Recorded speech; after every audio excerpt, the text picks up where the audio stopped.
Hi everybody, very welcome to the live stream. I hope you're all doing fantastic wherever you are. Who's here? I can see a few of you already. As always, guys, I hope that you will be following me through this. I'm going to be doing this live stream for as long as you guys. But as always, I am.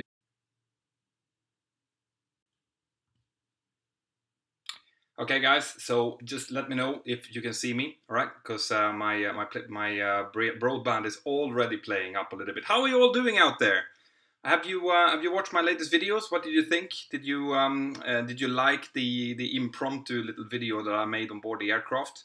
I'd love to do more of those, guys. So if you guys liked it, then there will be more of that to come. As always, guys, use the super chat if you have something really important that you want to ask me. Use the Mentor Aviation chat to just put Alpha Mentor and send it in to me, and I will get that question pushed through me to the phone, so I'll be able to answer it that way. So I prioritize questions made via the super chat first, then Mentor Aviation, and then of course the chat here on YouTube. Right, cool. So let's see who's here. Samuel Barden is here. Moonwalker, Rahman Said, Ayman. Yes, great. I'd love to see you all here. Only 79 people so far, so I'm gonna wait with starting to answer questions before there's more people signing up. So I want to take the opportunity as well, as always, to tell you guys to subscribe to my Instagram account, Mentor_pilot, right? If you haven't already subscribed to me there, subscribe to me if you want to see some pictures from my day-to-day life, because that's the best medium I have. I won't be able to take videos while I'm doing, sterile phases of flight, but I might be able to take the odd snapshots now and then, so you get some really nice pictures from when I'm flying and from my day-to-day life if you follow me on Instagram. I also want to say happy birthday to Team Aviation. If you're there, happy birthday. I hope you're having a great day. I saw that you were mentioning that earlier here on the chat. So I hope that this maybe helps on to making your day great. Okay, so let's start off with some questions then. Let's see if there's something coming up on the Mentor Aviation chat. So, Slava Kalinchenko, please tell more about navigation basics, especially about how it worked before inventing GPS and inertial navigation systems. All right, great. I have actually planned to make a video on that topic, talking about VOR navigation, NDB navigation. I'm not going to go into like Hyperbel navigation and Laurent C and those really old systems, because honestly, I have no experience with that. So it would be just me guessing, but VOR navigation, how to fly an ILS, how the ILS works and things like that. I will definitely be able to do that. So you can expect more of that as soon as I have steady access to a simulator, because honestly, it would be, it's much easier to explain these things if you can show the instrumentations ahead of us and things like that. So Daniel Davis, what A levels should I choose? Well, I'm not 100% familiar with the UK and Indian grading system and what is A levels and what is GCSEs and things like that. However, what I can tell you is that me myself, I did natural science degree. And that includes a lot of maths and a lot of physics. And generally speaking, if you get a lot of these natural sciences in there, like maths and physics, that is a good start, okay? It's unlikely that any flying school is going to require certain subjects on top of this, but those two subjects you're going to need in order to understand the ATPL theory and everything that you're going to have to learn. So anything that includes math and physics is good, and then everything else on top of that, just choose subjects that you think you are going to do good in, so that you have good grades. Okay. Hi, Camster. Good to see you here. I've seen you in the Mentor Aviation app. It's a great community in the app, guys. Like every day, there's discussions. Today, for example, we had a discussion about how to save money during pilot training. Now, I won't be able to be in there all the time, but I'm checking in now and then. And there's a lot of other 737 pilots and Airbus pilots and stuff that is coming in and just answering your questions. So it's a great community, and Camster here is definitely one of the ones that are in there and asking questions and getting his questions answered. So good to see you here, Camster. The Aviator 717, how do we use reverse thrust? Right, so reverse thrust is something that some aircraft have, some aircraft do not have. We have it on the 737, and what it is basically is a way to take a little bit of pressure off the brakes. Okay, so an airliner primarily depends on its wheel brakes to stop. Okay, so that's why when you land, for example, you see that the lift dampers, or the spoilers, are coming up on the wings, and that takes away the lift from the wings, which means that all of the weight of the aircraft sinks down onto the brakes, so that the brakes get maximum capacity. Okay, so an aircraft, the 737, can stop completely without reverses. However, because of the enormous energy that the brakes are absorbing during the landing, the reverse thrust is helping primarily on a dry runway, primarily to take off energy from the brakes. So we choose reverses to the interlock just as we put the main gear down. We select reverses, not before them. We never do it in flight, but as the main gear touches down, then we select it, and then we land the nose gear and we select the second detent, reverse thrust normally. Idle if it's the last flight of the day, but we always select reverse thrust. And then we use it to as much as we want, because we want to save energy onto the brakes. So the more reverses we're using, the shorter cooling time will be needed for the brakes if we're doing a quick turnaround. On a wet or a slippery runway, then the reverses will actually help the aircraft to stop. It will actually shorten the landing distance as well. So on slippery runways and on wet runways, we definitely use it all the way up to maximum. And you can use the reverses. We normally use it down to about 80 knots, then we're starting to kind of select it to idle. So it's at idle at around 60 knots, but we can use it all the way down to taxi speed. And that's what we do if it's slippery out. Okay, so that's the way to use reverses. Great question, by the way. I love answering those kind of questions that I can actually answer. Right, so we have our first question on the super chat from Philip Stolzenberg. Hi Mentor, do you have any tips for where I can take my twin engine certificate near the Stockholm area? Yeah, if you're doing it the modular way, I mean, I did my training with Scandinavian Aviation Academy and I was very happy with them. So go and check them out. They're in Västerås, I think they have their main hub there. Otherwise, I believe there is a school down in Kungsängen in Norrköping as well that has maybe a slightly lower price. But check it out. You know, Scandinavian Aviation Academy I can vouch for because I know that they have good quality training. Good. More questions. Hi from Axgaloch. That's a nice nickname. I won't be able to pronounce that. How did you time travel to September the 7th?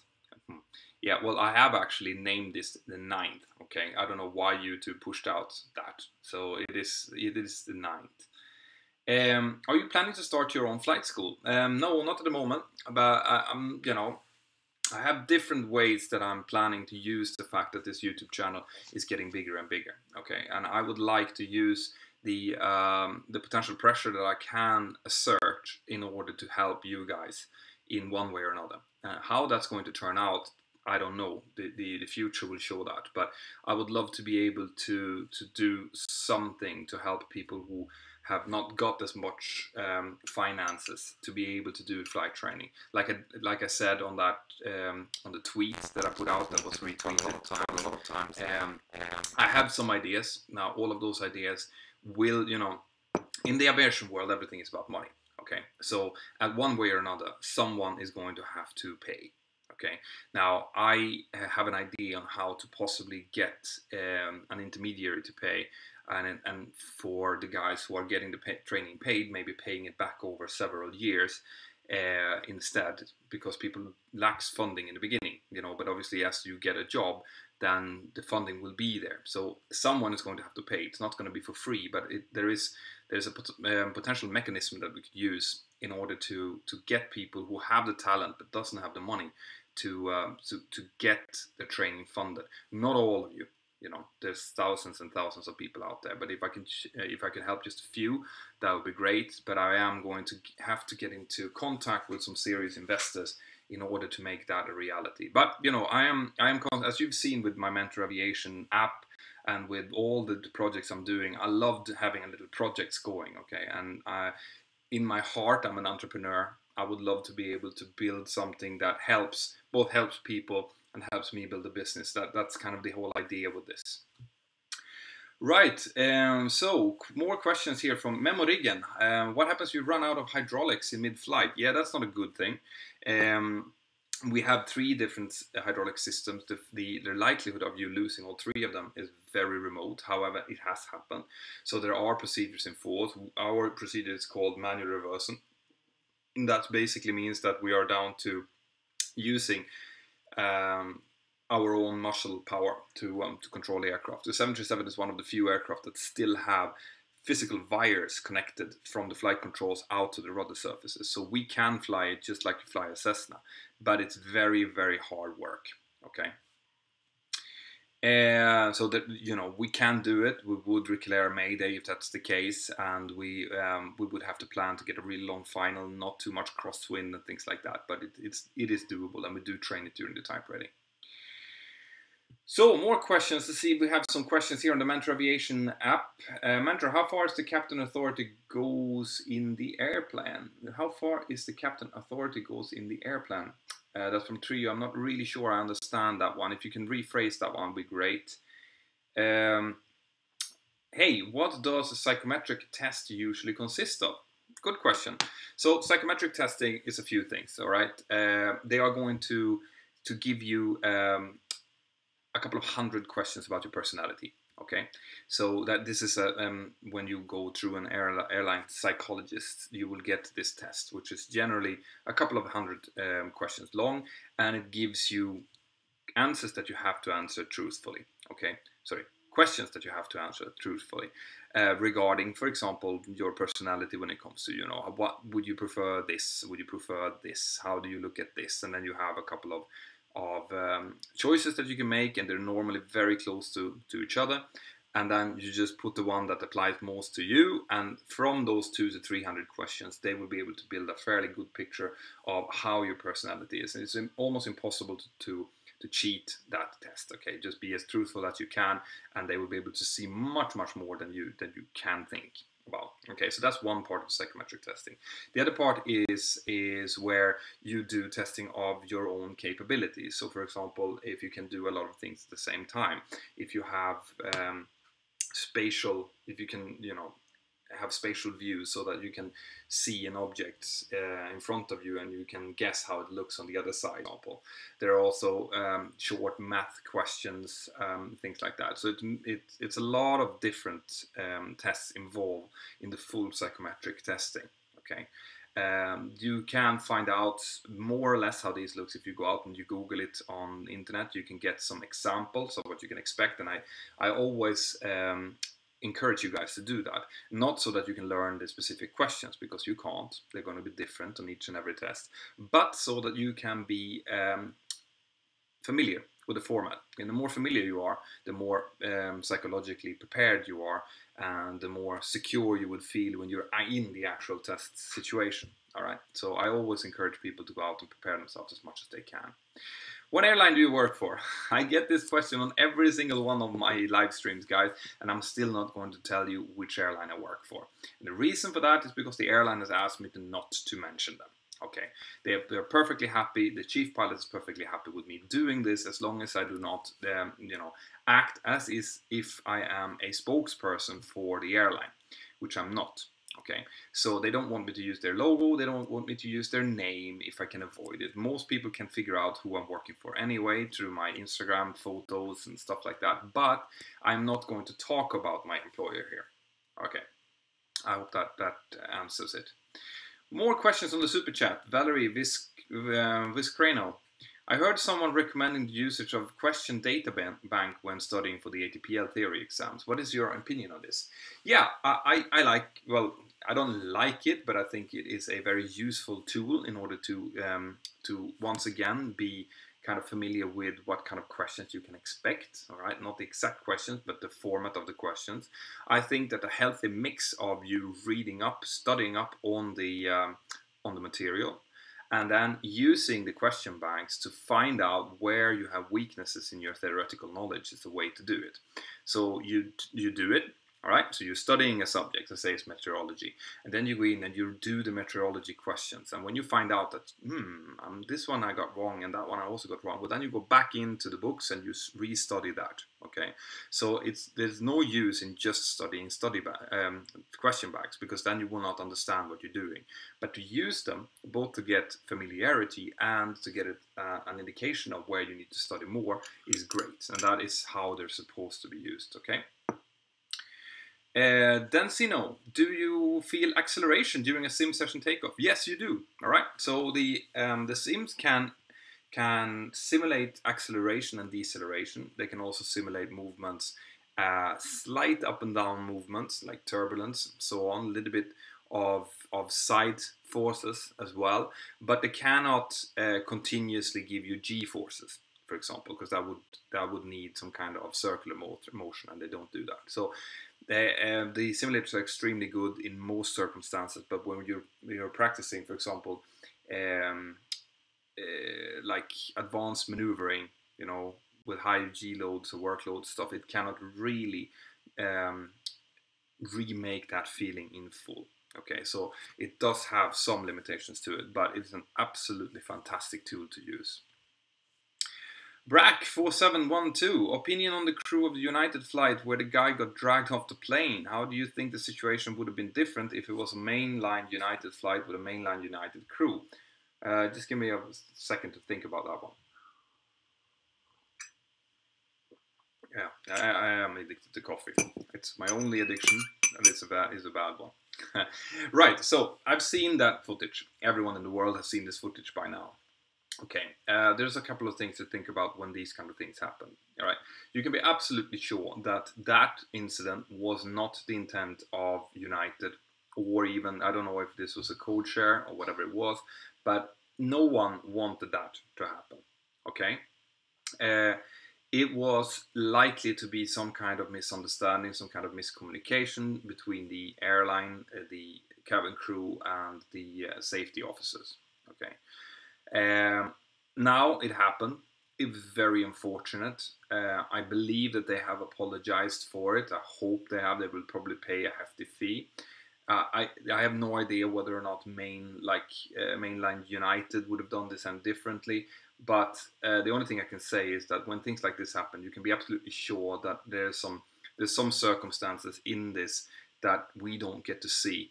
There's something that has happened in conjunction with this incident that we don't see, we don't know about. But of course, when you see just a soundbite of someone being randomly selected to be taken off the flight and not wanting to do so, and then being dragged off violently, it looks very, very bad. And I don't defend this in any way, but I do know that when incidents happen that on the surface looks extremely bad, it's probably something in the background that that would explain it a little bit. Probably some hot-headed security guy that didn't understand that this was not a disruptive passenger, but just a normal passenger, for example. Some kind of mixing communication.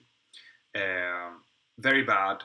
I'm fairly sure that United would have done anything in their power to not have this happening and not have it happening again. But it happened now, and it's not much more I can say about it than that, unfortunately. Right, more questions. So I'm getting loads of questions on the Mentour Aviation app, and this is how it looks, by the way, guys. If you are not in the chat, if you're doing something else and someone tags you in the chat, they say they have a question for you, well, then you will get a message like this coming up on your phone, and you can go into the chat and you can talk to them. So let's see. Mentor, have you ever been threatened as a commercial pilot? I've been in situations with passengers where they have been acting in a threatening manner. Yes, I have not been actually verbally threatened, no.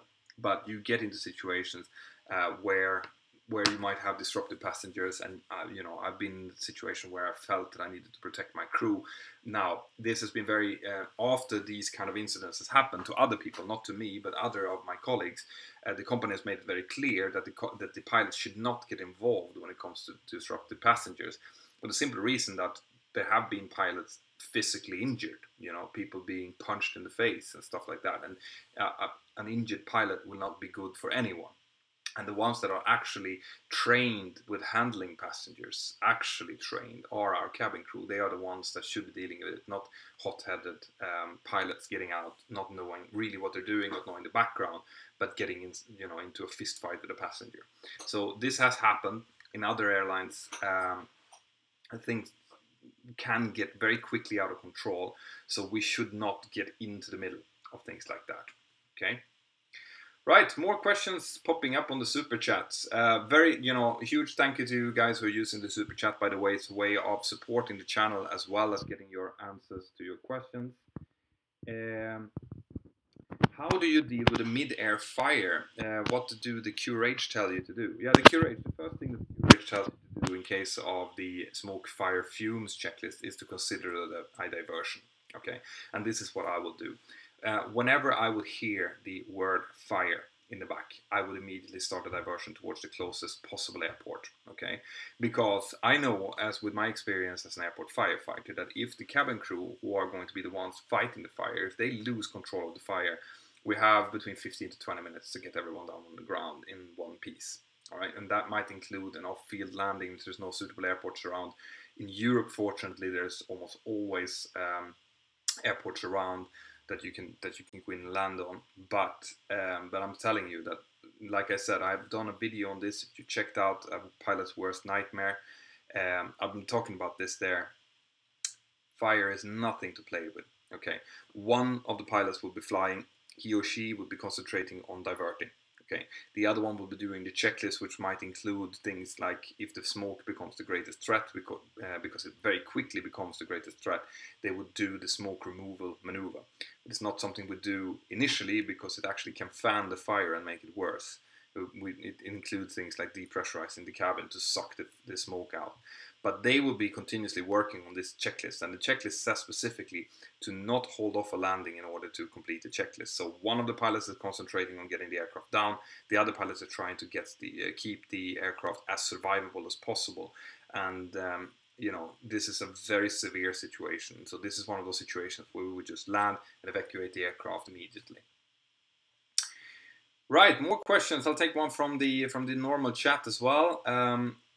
What is the worst ever accident that could ever happen to a plane? Yeah, that is it. An uncontrollable onboard fire is by far the worst. The smoke will start to kill passengers first. It will be widespread panic on board, almost impossible for the cabin crew to control, things like that. And this is why, the video that I just made about the ashtray in the toilet, the fact that it actually exists there in order to give the smoker that is doing something that is highly unlawful can still dispose of the cigarette in a controlled way and not put it down into the trash bin, which is full of papers that can start a fire that can then spread to the rest of the aircraft. So that is how important the aircraft manufacturers still look at this problem.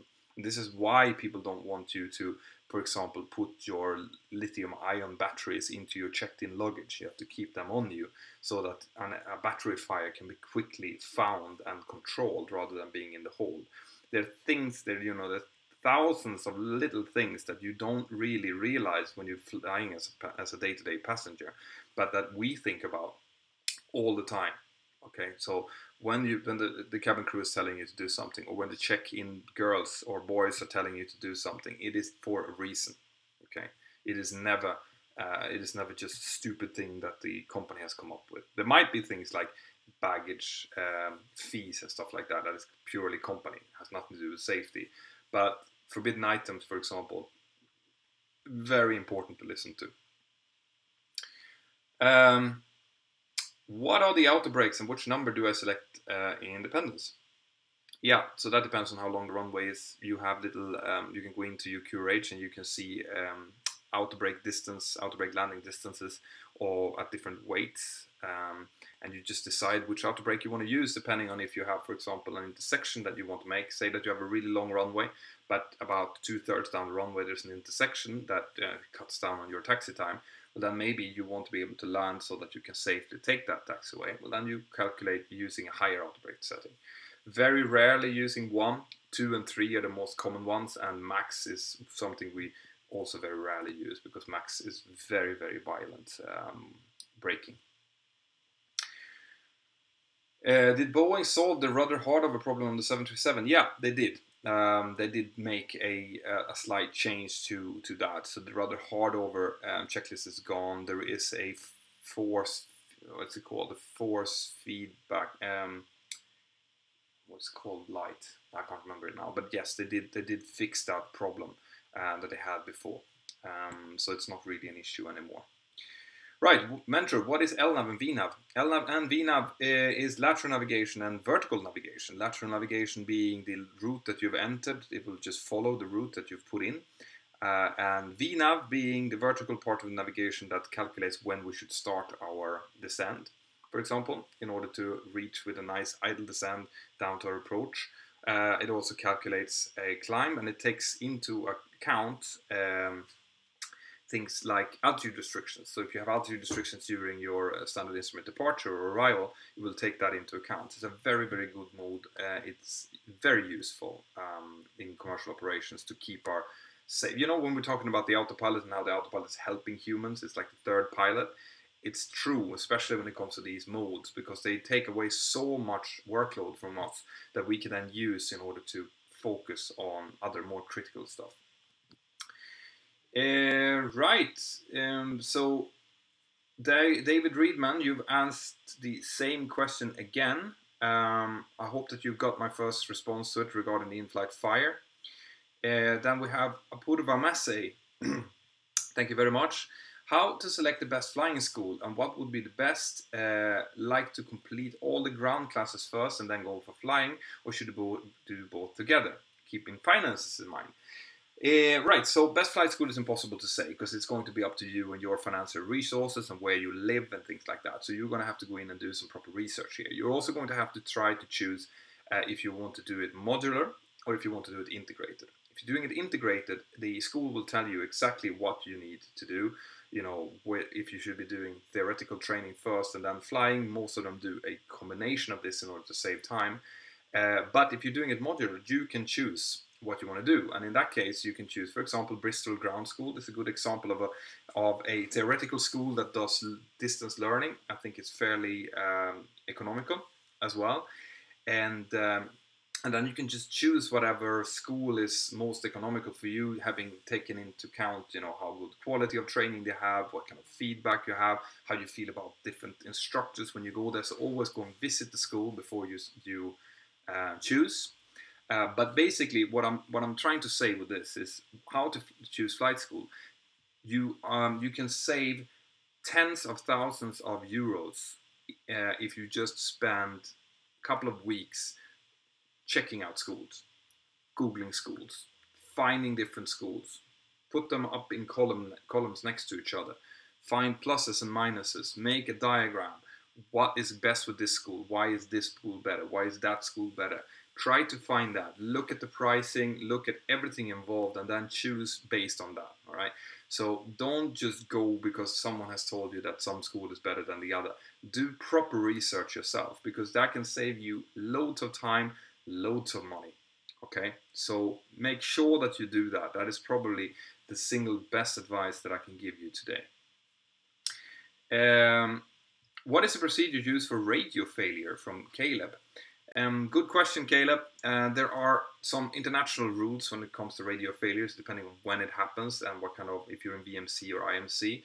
Generally speaking, you tend to go with your last clearance for 7 minutes. So let's say that you have a radar heading. Then you just follow that. You try to contact them. You try to contact them on COM1 and COM2. You try on 1-to-1.5. You know all the different things that you can do in order to get into contact with air traffic control again.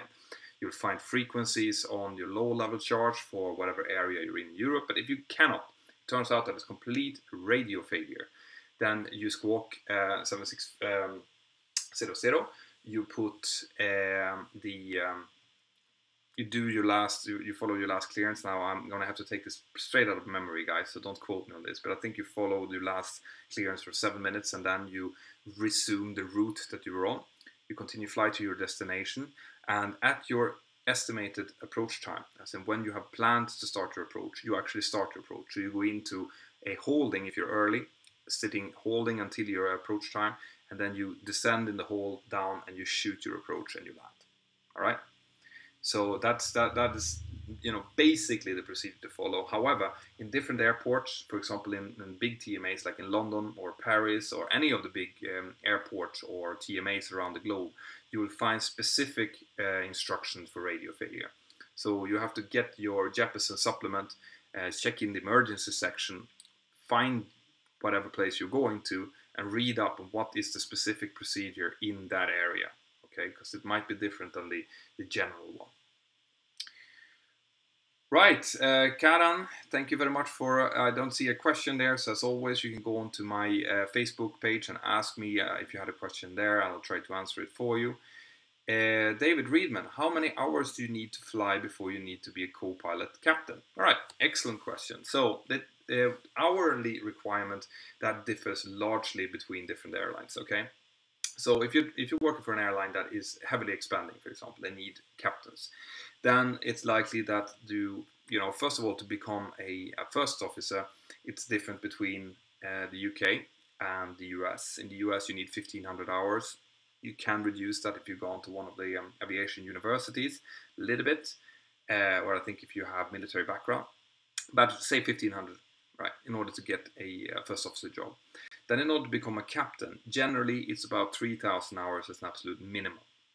So at 3,000 hours, you can, the airline can start looking at you. And if you're working for an airline that is expanding rapidly, like my airline is, for example, then around 2,700, 2,800 hours, we, and as in me, who's it's a training manager, start looking into the different candidates to see how their training records have been. We start talking to them, start preparing, and we also have a program that all first officers participate in from the beginning of their career, where they get directed into different parts of the manuals that they should be studying in order to prepare themselves for command. So when they're at 3,000 hours, they should have done that complete program. So their theoretical knowledge is at a high level, okay, and then they go into the command upgrade process, maybe around 3,200 hours or so. So we're talking about maybe 4 years as an absolute minimum. Most people have more than that. It doesn't really matter, but this is at an absolute minimum. Then you have other airlines, you might take up to 10 years to become a captain, okay, depending on seniority rules and things like that. Christian Stalby, please get a better microphone. Love the content, but the sound can get a bit like talking in a can. Yeah, now I'm using my I hope that the microphone here is good enough, because I'm just using my laptop to do live streams. When it comes to my videos, if you've been looking at my older videos, I didn't use a specific audio equipment, and that really shows. So the audio is basically crap on my oldest videos. I'm ashamed to look at them now, but I keep them up there because the content is quite good. Okay, I am going to redo some of the videos that I think are more important, because there's more content that's come up, because I've become better at delivering the content. So you can expect that some of my oldest videos, like for example the life quality of an airline pilot, pros and cons, is going to be redone with much better statistics, more content, better delivery, and definitely better audio. So I can't do anything about the old videos when it comes to the audio. You're just gonna have to live with that, but you can expect them to start becoming better and better, like with new videos coming out. But thank you for the feedback, by the way. I love getting feedback because it makes my channel get better. Apurva Massey, which ground school subjects should be done first? That's going to be up to your flight school and what do you choose. All right. Normally they're grouped together so that you do a set of exams. Maybe there's 14 exams in total, so maybe you do 7 and 7 or something like that. That's up to you in the school. And what subjects are going to be in there is largely dependent on the school. I am not sure exactly how they choose this. Okay, if you go into the Mentour Aviation app, there's loads of students in there who's doing their ATPL theory right now. So if you just go out and ask exactly that question in the chat, I'm sure that there are people out there who can tell you what they have done and give you their perspective on why they chose a specific subject. And this is why the Mentour Aviation app is so good, because it gives you the window into loads of experience from other people. Talking of which, I'm going to take some questions from the Mentour Aviation app here. Kian, Mentor, to get the money for training, would it be worth the risk for a loan of some sort? Yeah, most people do that. Okay, most people take a mortgage. Most people who have, for example, parents who have a house use their parents' house as equity to get a loan for the training. I did that to get my type rating done, for example. But there are also some specific loans. Most of them do need some equity in the background as security. So you can expect to need something like that. Maybe your parents' house, maybe some relative that is willing to kind of foot that kind of security for you. Whether or not it's worth it is going to be heavily up to you guys. This is why I'm saying that you should always go and do a pilot suitability test, an aptitude test before you start training, because the airline psychologist will be able to tell you whether or not they think it's a good idea that you should be going for this occupation. And listen carefully to what they say, okay? It's really, really important. All right, so Fendant123, thank you very much for supporting. Once again, if you do have a question, then go into the Facebook. Right, so let's take some questions then from the actual chat here. Hello, I'm doing the British Airways Future Pilots. Any tips? First of all, congratulations. I didn't know that they had opened that again. That's fantastic to hear. Great news. Well, tips is to get working. Be ready for, it's going to be quite a lot of work for you, but it's going to be fantastic. British Airways is a great training organization. I only have the best thing to say about them. So the only thing I can tell you is just listen to them. Make sure that you apply yourself. Know that it's going to be hard at times, so be mentally prepared for that. Look at my video, how to deal with failures, because some of them might come as well as part of this. It's going to be very intense, but enjoy it, have fun, because it's going to be great. And congratulations once again. A3 Aviation, how do I use the super chat? Well, there's a little $ just below the place where you're typing these questions in. You can use that. It's not available in all countries, okay? But if you use that, I believe that you can choose how many characters you want to ask, and that will then depend the price, so to say, of the super chat function. But try that if you want to shoot in with a super chat question. Is it the right time to be a pilot? Yeah. No, I have never seen a better economy for pilots than I'm seeing right now. I've never seen more jobs advertised. I've never seen more airlines buying more aircraft all over the world. All right.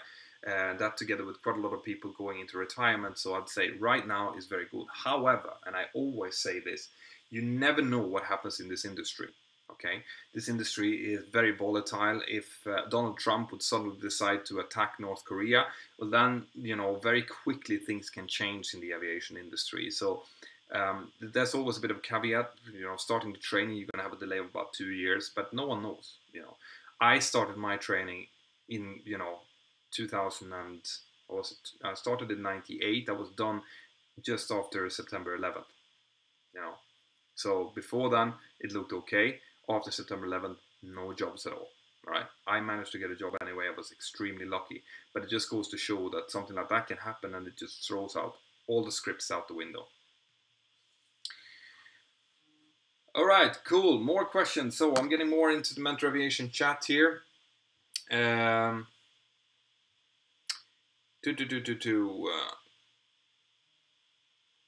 There is questions about the OBT in the SAS 737 back galley. I don't really know what the OBT stands for, so I won't be able to answer that, unfortunately.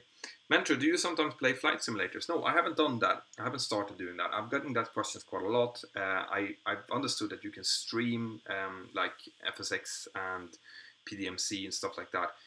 So I might be looking into doing that, but so far I haven't. I get my fair share of simulator time. Believe me, I'm doing weeks of it, but in a real full flight simulator. So no, at the moment I think my wife would possibly kill me if I started flying flight simulators when I got home from work. Glenn Vanden Hede, how do I undergo this type of suitability test? You can Google it. All right, and there are specific companies that's doing that. I know that there are people in the UK that I'm actually talking to that are giving these kind of suitability tests, and also prep courses for the checks for different airline interviews and things like that. So you can check that out. Otherwise, there's a Swedish company called Interpersona which I did my suitability test with the really tough ladies working in Stockholm, and I think it costs quite a lot. I think it costs around 800-900 euros or something to test, but it's an extremely well thought out test procedure that will tell you whether or not you are suitable or not suitable or possibly suitable for it. So check out into Persona first, and then you can Google on similar tests like that. All right, more questions in the super chat. Great. First, and I love hanging out with you guys. This is great. I'm actually on vacation now. I'm going up to Sweden tomorrow, so I will be in Barcelona tomorrow evening, Barcelona airport tomorrow evening with my family, and then I'll be in Stockholm Skavsta for a short while tomorrow, midnight or something, when I'm arriving from Barcelona flight, if anyone is around. How do fly-by-wire work? From David Reedman. Yeah, fly-by-wire is basically computers, the joystick in an Airbus, for example, or in the more modern Boeings, is giving digital inputs to the flight controls. So instead of having a physical wire being connected from the flight controls to the surfaces through hydraulic help motors, these ones do not have that. Okay, they have an electrical impulse that goes just like from your computer joystick, and then that goes out to drive the servos that drives the flight controls. So that is fly-by-wire. Okay, it's instantaneous. Obviously, there's a lot of backup systems connected to it to make sure that it doesn't fail, but it has no physical connection between the stick and the rudders, which we do have in the 737, for example. How does a plane survive the extreme cold air outside, and how dangerous is icing? Right, the cold air is something that obviously the aircraft is manufactured to withstand. Okay, when you manufacture an aircraft, we know what kind of temperature range it has to work in, and it has to be able to fly from about 45 degrees Celsius outside, that's in plus 45 degrees, which is well over 100 Fahrenheit, down to minus 70. 80 degrees Celsius, really extreme temperature differences, and it's certified to do so that they, all of the materials have been certified to make sure that there's no leaks, for example, when the materials expand and retract with the temperature. It's very, very closely tested before it's ever let go online. Now, icing is different. Okay, icing obviously has to do with cold, but it also has to do with moisture, and airframe icing is something different.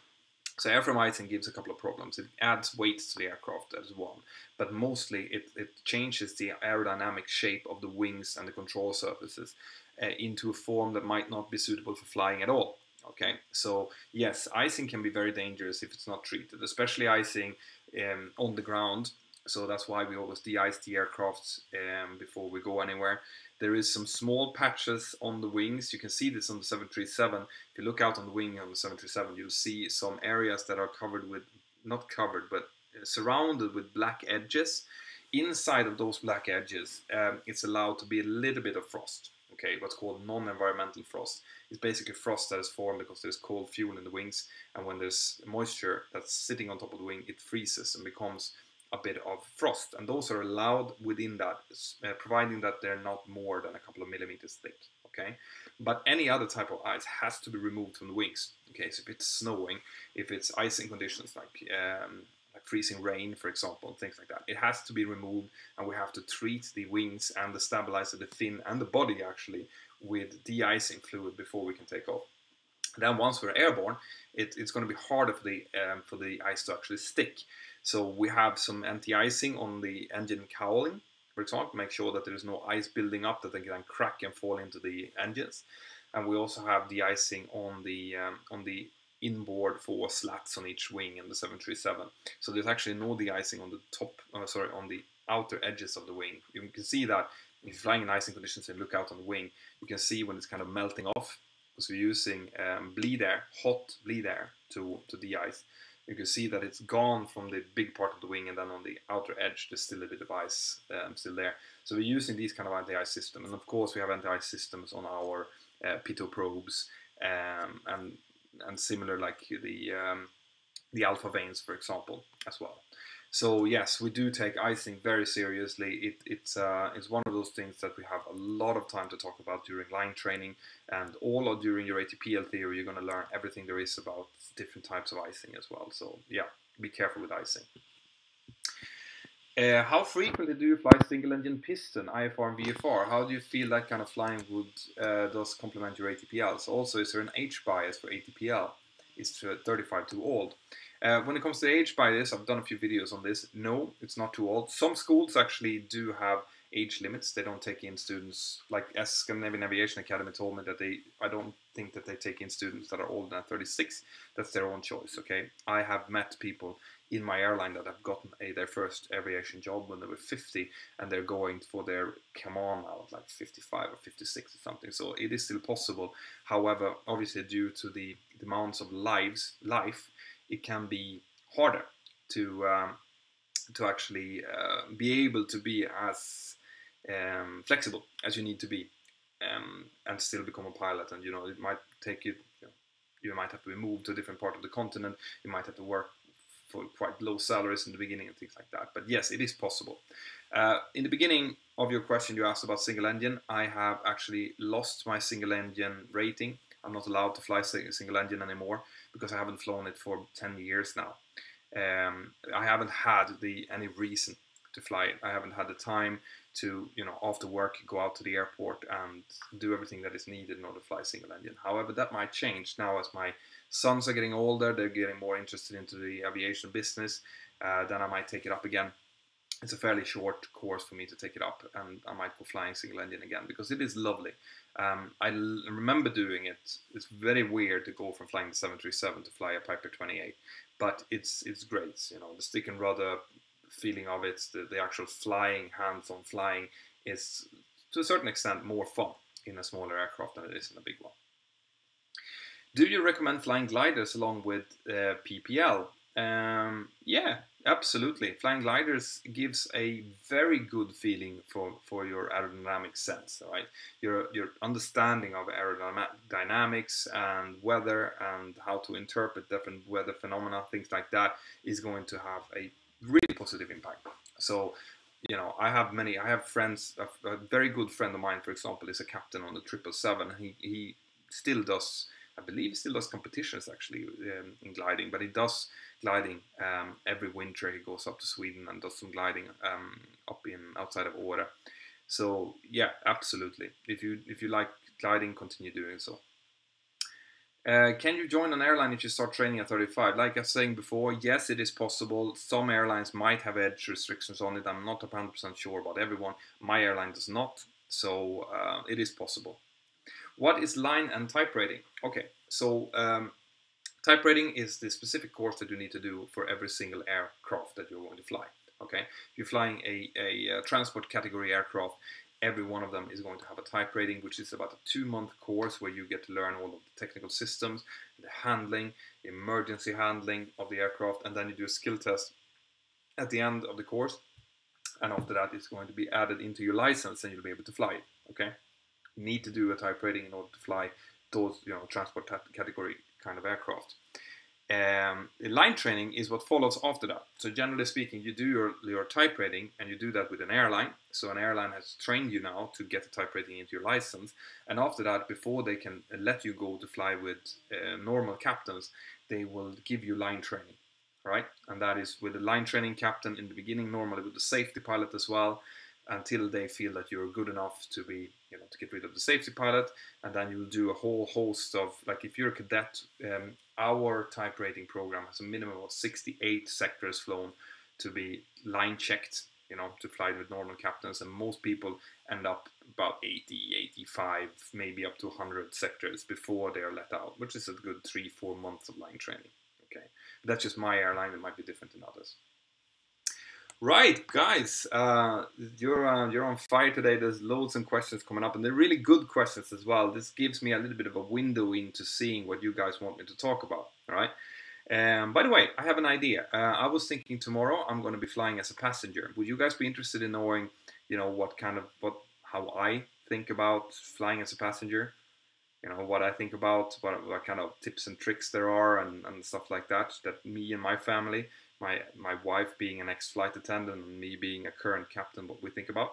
Would that be an interesting like video topic? Just say yes if you think so and say no if you don't. All right, I'm just gonna be waiting for your answer here. Right, so we have a good yes here on the Mentour Aviation chat. Okay, so it looks like you guys would like that idea. All right, in that case, you're gonna get to see my kids and my wife. Maybe she's a little bit skeptical about being shown on YouTube, especially to thousands and thousands of people. But I'm sure that she's going to like it. All right, guys, that's it. I get the idea. Cool. Right, Mentor. Is the captain allowed to give fines, upgrade to first-class passenger, or arrest passengers, not let passengers on board? Yeah, okay, so that's a great question. What can a captain do and what can a captain not do? All right, so a captain is basically a dictator on board his own aircraft. That's the way to think about it. The captain's word is law. When you're on board the aircraft, you follow his or her command. All right. Now, obviously, the captain has to then answer to his or her actions to the airline. So you can't just, I couldn't go in and say that you are not allowed to fly because I don't like you and kick them off. In that case, I will be in huge trouble when that passenger complains about it. But I can sense if someone, for example, is not behaving towards my cabin crew, is not listening to safety instructions, or is posing a threat to himself or other passengers, I can choose to offload that passenger. All right, that can be done. I can also choose to tell other passengers to restrain them, so I can arrest someone in the air. All right, that can be done. I have the law on my side to do so. When it comes to upgrades, that's largely down to the airline. Okay, the airline can say that a captain can upgrade, for example. But and they normally do if there's a reason for it. Let's say there's passengers that have low flight miles, or someone who's working in the company or something like that. But that is company specific. But when it comes to enforcement, I can do what I think needs to be done to preserve the safety of the passengers and the aircraft. So that it's just like on a boat. I can also wed people, but only under distress. So if there was someone who was, if theoretically, so this is highly theoretical, guys, but theoretically, if there would be an emergency and there is a couple on board that wanted desperately to be married before, I could wed them. Alright, but as far as I know, that has never ever happened because we tend to be busy with other things if something bad is going on. But this is all very highly theoretical stuff. Okay. Have you ever had to do, or are you not allowed to say that? Yeah, I have offloaded passengers. Absolutely, that has happened under different circumstances. Mainly if they're not following cabin crew's instruction. If the cabin crew is telling me that they don't feel that this passenger is safe, not for himself or herself, or not fit to fly. They might be medically not fit to fly, for example. They would never say that someone is too drunk, because we're not allowed to make that judgment.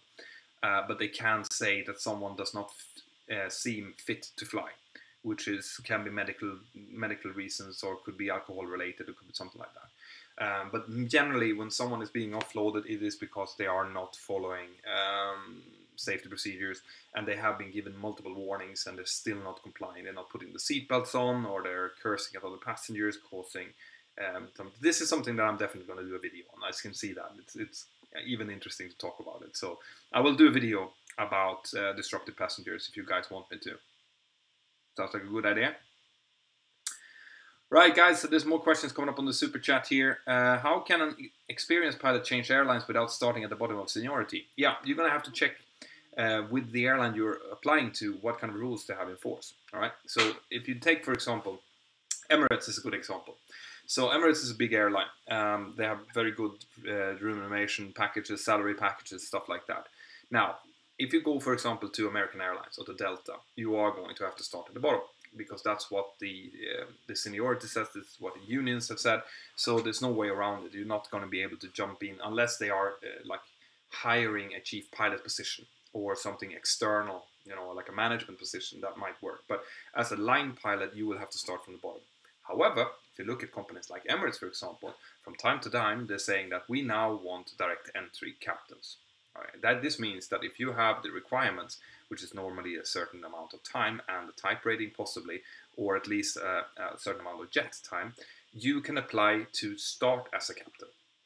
Okay, so what they're doing then is they're bypassing the long queue of passengers, sorry, long queue of pilots who are in line to upgrade from first officer to captain, and they're taking these captains from other airlines and just put them then into their own airline. That happens in front of other people, so this tends to cause a bit of friction in the pilot body, but it is generally happening when you have an airline that is rapidly expanding and just needs to fill their captain positions. So there are airlines that does this. They tend to be airlines that have not got much unionization, because the unions does not like this for obvious reasons. So that's basically the only way. Okay, so you have to check. You have to choose whatever airline that it is that you are going to jump to. And this is also something I should probably do a video about. You know, that you have to think about before you change an airline, because people have a tendency to jump ship, change airlines because they got a little bit pissed off or something, but without taking the big picture into account. And it's a huge deal to change an airline. You might lose seniority. There's other things that you're going to have to take into account as well. So changing an airline, it's not something that you should take lightly. Okay. I, for example, haven't changed my airline in 15 years. I'm very, very happy with my employer. But if I would, you know, if there would ever be a situation of developing, like for example, my base would be closed or something major that would impact my life quality, well, then I would have to sit down with my wife and have a conversation, basically saying that, okay, so this is happening now. I have the choice to do this with my current employer, or I can look for another employer that gives me this. You know, this is going to impact our lives this way. What should we do? And this is how you're going to have to treat this, in a kind of very nice and sterile, objective way, right? Do never, ever, ever take these kind of decisions based on feelings, or if you're in effect, if someone has treated you badly and, oh, I'm not going to take this, I'm going to just quit. Never do that, guys. You know, never burn bridges, never take these kind of decisions in effect. You know, it's really easy to do, but don't do it. And having said that, guys, I am nearing my 1 hour stretch here. I'll take a few more questions. And then obviously, guys, there's going to be a new video released on Thursday, as always. There will maybe be another video. And like I like doing these kind of short releases, like a small video that I do about something kind of silly that you guys maybe might like, 4 or 5 minute video, and then a slightly longer video release on Thursdays. Okay, so that's what I'm doing. As always, guys, I also want you to tell people about the channel. If you haven't subscribed already, do so. If you have a Reddit or something that you think should know about the channel, then feel free to share it there, or share it on Facebook, on Instagram, wherever you can think about, because it really, really helps the channel. All right. Kevin Agerberg, good to see you here. Unfortunately, just towards the end of the live stream now. But if you have a question, then pop it in. More questions. Please answer this question: which is considered a better airplane type, Boeing or Airbus, and why? Yes, this question is something that also comes up every single live stream I do, and there is no answer to that. All right. So Boeing or Airbus are selling pretty much the same amount of aircraft, which would indicate that they're very similar in quality, right? They're very, very good. They're very tested. They have long-standing, good safety records, both of them. And depending on what kind of operation your particular airline has, you're going to choose either Boeing or an Airbus, all right? Boeing, slightly more old school, very sturdy. Airbus, slightly more modern, it can be a little bit iffy, as in a little bit my mobile broadband. So if the video output becomes low, then just stay tuned, okay? And I'm going to try to fix it. Cool. Let's see. It looks like it comes to ground handling and things like that. So, you know, the small differences like that the airline managers are going to have to take into account. But when it comes to it, I would happily fly an Airbus. I am happily flying a Boeing. I like the Boeing philosophy. I haven't flown the Airbus, so I can't really speak about it, but I think that they are equally good. What's interesting are the new ones that are popping up, like the Russian aircraft that's coming, the Comac, and other like pretenders to to the throne, so to say. We have these two giants, but there are, you know, people coming from underneath as well. That can be interesting. That is something I would like to look into more. FSX Nerd, Mentour, please answer, what software do you use in real simulators? I have no idea. I know that they use Microsoft on one simulator that I've flown, because I've seen the back screen basically when they reload the simulator, but what kind of program they're using, I have no idea. Can you fly two types of planes for one airline? That depends on the airline. Most of the time, no. All right, you might be able to fly different planes within the same model range, so you can fly a 737-700 and an 800 and a MAX, for example, but you wouldn't fly an Airbus one day and a Boeing another day, because it is too easy to confuse the two systems with each other, and that wouldn't be safe. So in most cases you'll be sticking with the one type of aircraft, and then you might fly slightly different models inside of that type rating. To explain 11 or prepared, which provides the more realistic simulation. Unfortunately, I haven't tried on any of them. I'm sure that they're both extremely good, so don't worry too much about the details of it. Please answer, what do pilots chat about on 1, 2, 3, 4, 5? It's very casual. 1, 2, 3, 4, 5 is one of those channels that we kind of, you know, tune in if you hear a friend on the line. Say that I'm flying up to London and I'm meeting someone going down to Barcelona and I recognize the voice. Then in some cases we might tell them just go 1, 2, 3, 4, 5. They might come over there and you might be able to chat to them, because it's one of those channels that like clubs use. But it's still a channel that can be used by air traffic control. So, you know, generally we should keep that kind of chatter to an absolute minimum, but it does still happen. And 1, 2, 3, 4, 5 is far better to use than 1 to 1.5 that some other people use. Okay. Right, guys. So that is 1 hour right now. I hope you've liked this live stream, guys. I hope that you will be tuning in to my coming live streams. I'm just going to make sure that I've answered all of the questions on the super chat before I go. Yeah, it seems like it. If you have any last question, if you want to pump it into the super chat, you can do it right now. Otherwise, I will take the last 2 questions from the Mentour Aviation chat here. And then I will call it a night, because frankly, I'm losing my voice and I have to travel the whole day tomorrow. So let's see. So Lexterio is asking about the worst failure on board an aircraft that you've had when you have been flying an aircraft, and I haven't had much. Touch wood. All right, I've had some flap failures. I've had some bird strikes combined with very sick passengers and fog and stuff like that. It tends to be a combination of different failures, or sorry, of different factors, not failures. But I have so far not had anything that has been extremely serious, okay? But you never know when the day is going to come.